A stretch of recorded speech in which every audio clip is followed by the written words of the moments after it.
Како граѓанска држава, го имаме ли ние сегментот на правична застапеност на сите подеднак, без разлика на етничката припадност? Мислам дека дебатата за правична застапеност не е воопшто нова. Таа постоеше во 90-тите, но се актуализираше со Охридскиот рамковен договор. Со нејзе се пропиша одредени правила како треба таа да функционира, иако креативни разлики околу толкувањето што таа значи постојат до ден денес. Она што мене малку ми причинува нелагода е што правичната застапеност како да важеше само за двете најголеми етнички заедници, тоа се македонската и албанската во Република Македонија, како да помалите заедници малку беа бутнати на страна, особено по оној прв бран по Охридскиот рамковен договор на вработување или на обиди да се достигне таа правична застапеност, барем во оние проценти во кои учествуваат и самите етнички заедници во севкупната демографија на Републиката, што само по себе го наметнува прашањето на попис, бидејќи ние немаме, барем во скоро време од 2002 прецизна бројка, колкава е таа процентуална застапеност и што би можеле да очекуваме барем во оваа математичка смисла од таа правична застапеност. Има критики од помалите етнички заедници дека Охридскиот рамковен договор всушност произведе бинационална, а не мултинационална држава, што е веројатно лесно проверливо кога би ги споредиле бројките во администрацијата, тоа е, нагласувам, само еден индикатор, со оние на севкупната популација или учеството на етничките заедници во севкупната демографија на државата или во вкупниот број на население. Меѓутоа, реков, ова е само еден аспект. Не е правичната застапеност модел кој е толку еднодимензионален. Има две други по мене многу битни димензии. Едната димензија се однесува на тоа дека за да може да се исполни, не е доволно да имате само процентуално бројки кои би ги задоволили овие критериуми, и тоа важи и за ромската, српската, бошњачката, турската и другите помали етнички заедници, туку треба да имате сразмерно распоред, условно да кажам, или дистрибуција на припадници на етнички заедници во повисоките слоеви, значи во повисоката хиерархија, не само на државната администрација, туку и на јавниот сектор.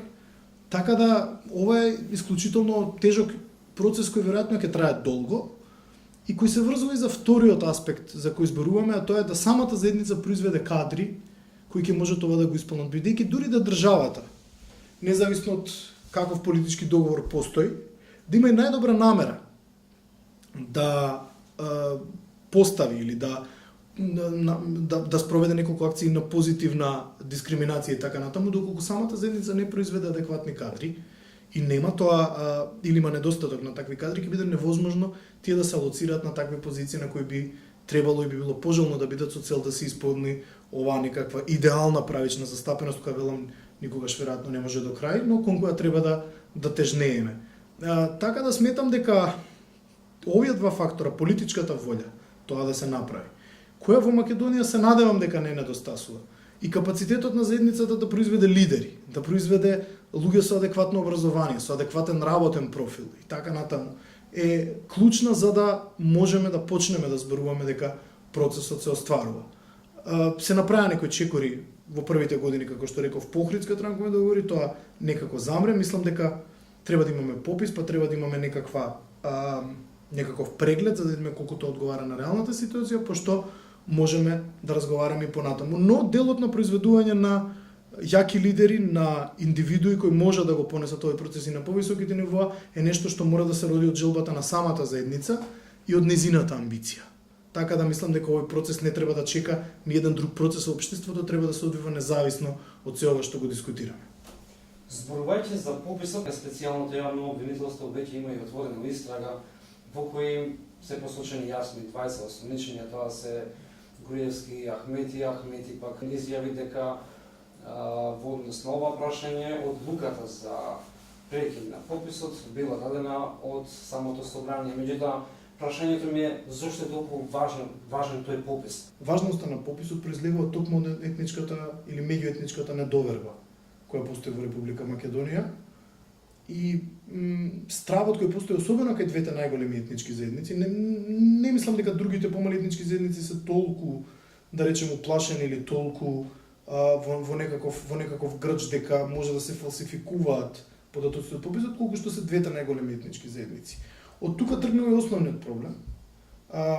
Неуспешниот обид само покажа дека нашиот капацитет да си веруваме, не само да спроведеме елементарна математичка операција, е многу слаб. Имаше меѓусебни обвинувања за фалсификување на бројките, за обид да се намали статистички другата етничка заедница, и така натаму, што особено се комплицира со правилата на Евростат кои не дозволуваат луѓе кои се отсатни повеќе од година дена да бидат попишани, бидејќи би биле попишани на две различни места, што создава еден дополнителен проблем на тоа да никој не знае колку точно население има во Република Македонија. И тоа е она што е многу битно. Да утврдиме прво колку население има, по старосни групи, за да можеме да проектираме потреби за градинки, школи, работни места и така натаму. Од пописот зависат многу фактори, а поминати се 15-16 години од последниот, тоа е предолго време, за да можете да правите какви било релевантни проекции. Дури ни агенциите за испитување на јавно мислење не можат стратификуван примерок убав да направат за да можат да испитуваат јавно мислење, бидејќи не знаат во кој регион колку луѓе има. Независно од ова што го кажав, мислам дека ова ги погодува и малите етнички заедници, особено што да речеме и ромската етничка заедница, поради тоа што постојат огромни флуктуации во миграциите.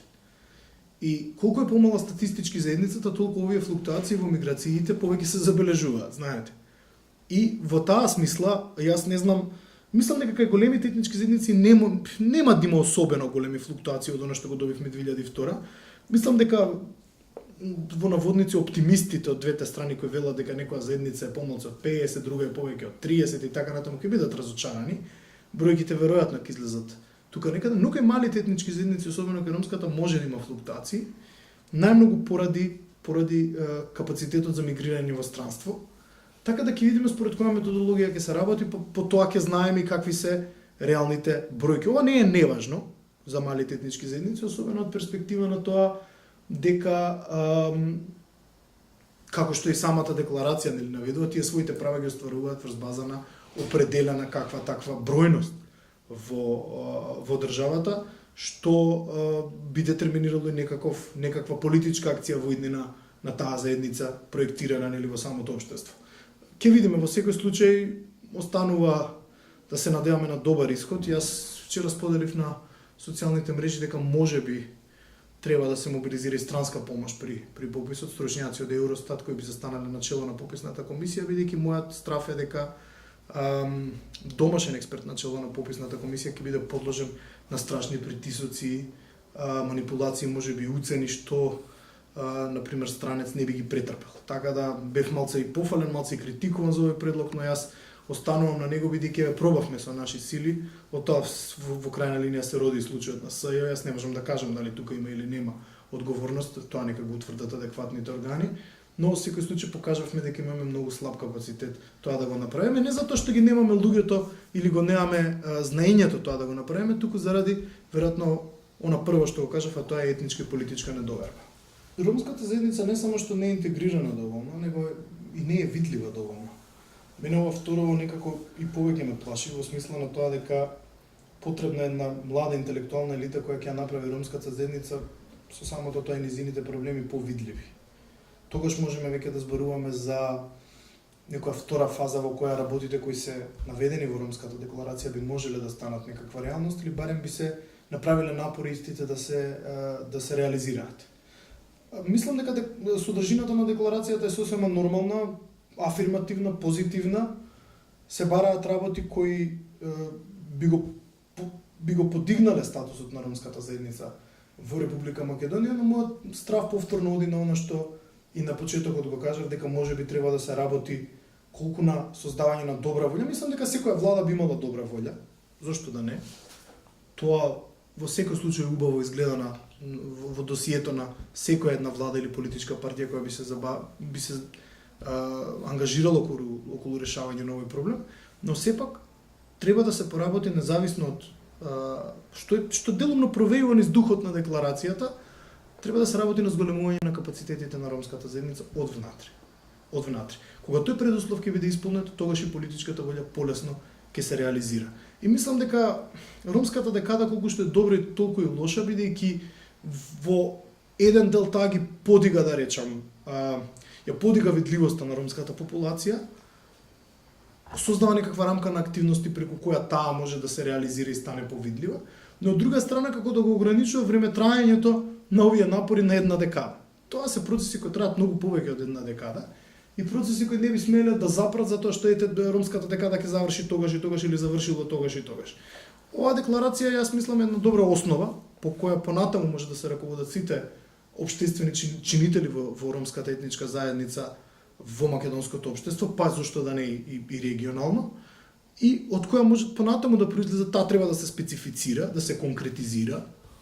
И јас мислам дека најургентно е во делот на образованието тоа да се направи. Постојат, имам сигурни информации дека постојат исклучително многу забелешки негативни во однос на капацитетот на наставниот кадар во ромските школи, некако се остава на маргините каков кадар ќе се испрати, како ќе се работи со децата од ромската заедница, па зошто да не се другите кои ги посетуваат овие школи, што само по себе укажува дека овој проблем е само формално адресиран, треба да биде малку и содржински адресиран. Потоа треба да го видиме и опфатот на образованието, бидејќи ми се чини дека од образованието тргнува создавањето на оној капацитет за кој говорев претходно. Ако овој елемент е изоставен, тогаш се понатаму што се бара во ромската декларација, во декларацијата на овие ромски здруженија и поединци интелектуалци, ќе остане само слово на хартија. Така да мислам дека треба да се прифати еден инкрементален, постепен пристап, во кој прва точка би било образованието секогаш. Дали тоа сметате дека оваа декларација која што ние имаат напишано и ја имаат доставено до неколку клучни актери, фали некој сегмент покрај образованието или некои спецификации за кои што вие зборувате, меѓутоа за кои спецификации мислите конкретно во делот на партиципативност? Мислам, да. Повторно би рекол, декларацијата може би сепак е декларација, значи нешто декларативно адресира. Мислам дека покрај образованието исклучителни две области на кои вака од прва рака интуитивно ми текнува, а мислам дека се круцијално се култура и пазар на труд, на кој треба многу да се работи. Треба да се елиминира дискриминацијата во кај пазарот на труд и кај фирмите, и приватните и во државната администрација и на сите нивоа, околу ангажирањето на лица од ромската заедница, со што адекватно треба ромската заедница да парира со создавање на капацитет, тоа го нагласив, но може би да се оди малку и на позитивна дискриминација таму каде што може со цел да се зголеми и видливоста и влијателноста на ромската заедница. Бидејќи мислам дека ромската заедница е заглавена во оние стереотипи на професии кои вообичаено ги врзуваме со ниски примања. Тој стереотип мора полека да се разбива. Со тоа што ќе имаме, припадници на ромската заедница кои ќе бидат од глумци, преку новинари, до културни работници, заменици министри и така натаму во секоја една влада, а зошто да не нешто повисоко еден ден, тоа секако станува да го имаме како амбиција. И вториот дел е она што во кој мислам дека многу малку луѓе го препознаваат потенцијалот кај ромската заедница, а тој е страшен, неизмерен, а тоа е културната афирмација. Мислам дека ромската култура е афирмирана повеќе низ определен број на филмски, музички, секојдневни стереотипи, отколку што некој длабоко антрополошки, етнолошки, политолошки се зафатил тоа навистина да го проучи.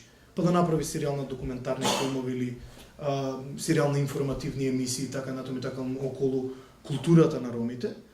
И со тоа се остава простор да се создаваат многу чудни, јас би рекол, стереотипи во однос на тоа како живее и како културно се афирмира и живее ромската заедница.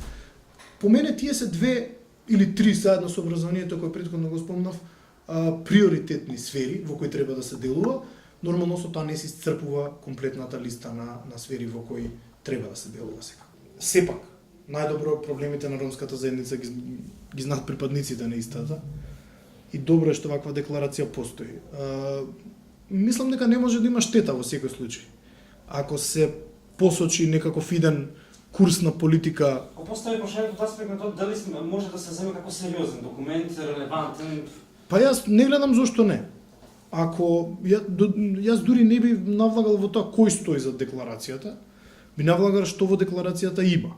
Така, кој е опфатот на декларацијата, содржината на декларацијата, колку што јас имав прилика да ја видиме, еден генерален документ, но дава убави насоки за тоа каде или принципи, повеќе би рекол, на каде треба да се движи работата, кој потоа низ владените тела кои имаат стручност, кои имаат увид во ситуацијата, не знам, од Министерство за труд и социјала до сите други Министерство за култура и така натаму кои се инволвирани, може да помогнат, може да конкретизираат низ одредени буџетски линии кои би се посветиле на оваа програма или на оваа проблематика, низ одредени активности кои би се планирале и така натаму, што секако бара и добра доза на политичко лобирање, политичко влијание од страна на ромските лидери, кои се чинители во владата, во парламентот, вон парламентот, а тоа бара и определен степен на консензус на етничката заедница, и тука често знаат дневно политички теми да влезат во да речем во како пречка преку која не може да се премине, што не би требало во вакви ситуации, особено во она што го опфаќа декларацијата, да биде проблем, но за жале. Благодарам. Благодарам и јас.